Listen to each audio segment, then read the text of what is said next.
The Creoles at war. Though the Trollkin do not fight as a single army or with a strict formal hierarchy or chain of command, they are nonetheless formidable opponents, the equal of any who oppose them in battle. Indeed, due to their tremendous resilience and accelerated healing demonstrated by the various Trollblood species, they can frequently outlast or outbattle more organized or numerous enemies.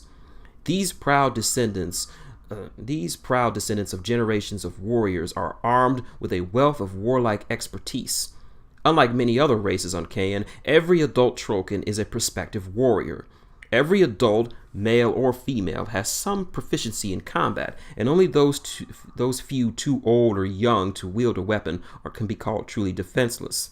The Trollkin are a pragmatic and proud people, willing to lay down their very lives in defense of their families and friends.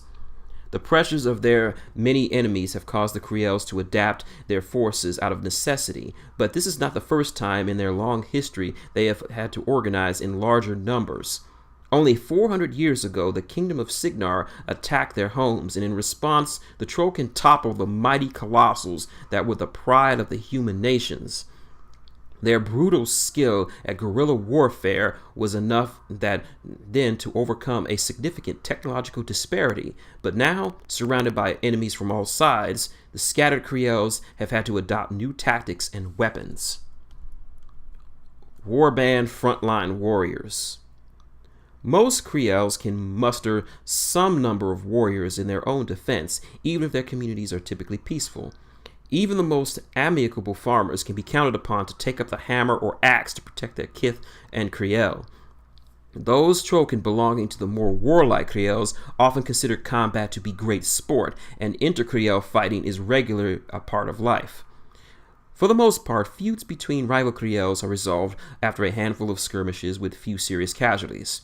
Fortunately for the Trollkin, their natural resilience allows them to take a somewhat casual approach to this kind of tribal combat. Injuries that would permanently maim humans are only a temporary inconvenience to Trollkin. This kind of competition is more common in the northern Skarsfeld than in the Gnarls or the Thornwood communities. Those Trollkin who come from the south to fight alongside their chief, Borka Kegslayer, sometimes find their combative attitudes met with hostility by members of the beleaguered Creoles of the Thornwood and neighboring regions. Trollkin emphasize on brutal close-quarters combat has served them well, as it plays to their incredible strength and endurance that has been their birthright.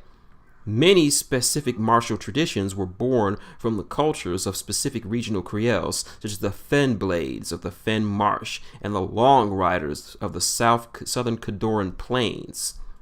Since the escalation of threats from across the region, in particular those brought by modern human armies, war chiefs like Ironhide have seen the necessity of embracing the modern weapons of their enemies. In the past, it was not uncommon for Signar and Ord to sell surplus weaponry to Creoles with whom they've had friendly relations with. The Signaran crown has typically looked upon the Trollkins who live within their borders as normal citizens. Signar's motivations in selling arms to the Creoles, however, is not entirely altruistic.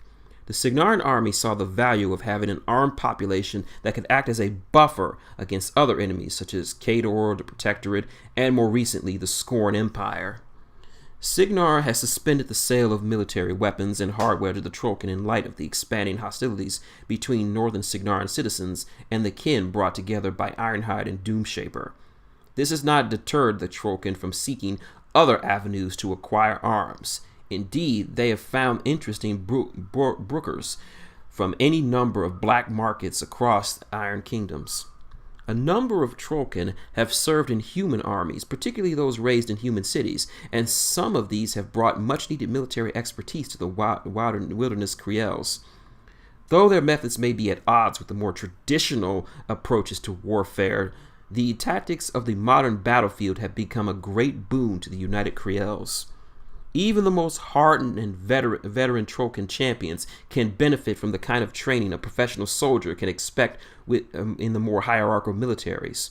Though war bands excel in guerrilla warfare and small raids, they often lack the discipline required to maintain order in large numbers needed to win massive or protracted engagements.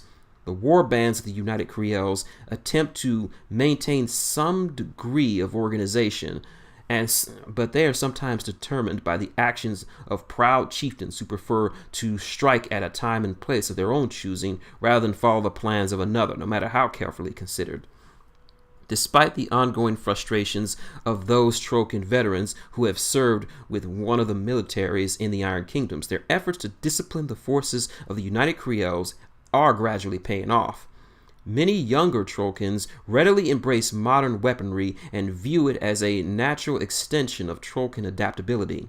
With training and drilling in the use of such weapons, many Trollkin become brilliant examples of professional soldiery.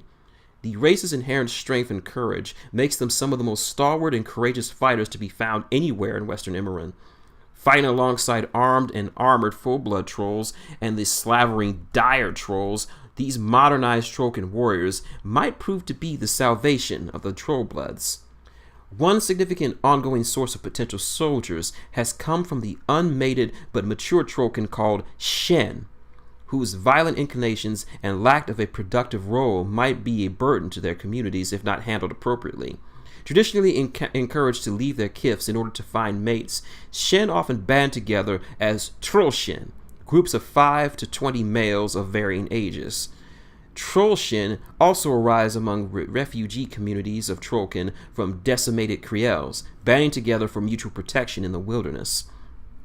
It is not uncommon for these roving bands to turn to banditry or mercenary work. Since most Shen have yet to embrace a particular tradition, they are excellent candidates for military training. Even their sometimes reckless approach to combat can be an asset in the rapidly modernizing Creel armies, with the proper guiding hand, of course. Pygmy trolls, or pigs, have long existed on the periphery of Trollkin society. These smaller Trollkin cousins were long thought useless in battle, given their capricious attitude and lack of interest in crafting weapons, but recent pressures of war have prompted the Trollkin to reevaluate their opinions of them.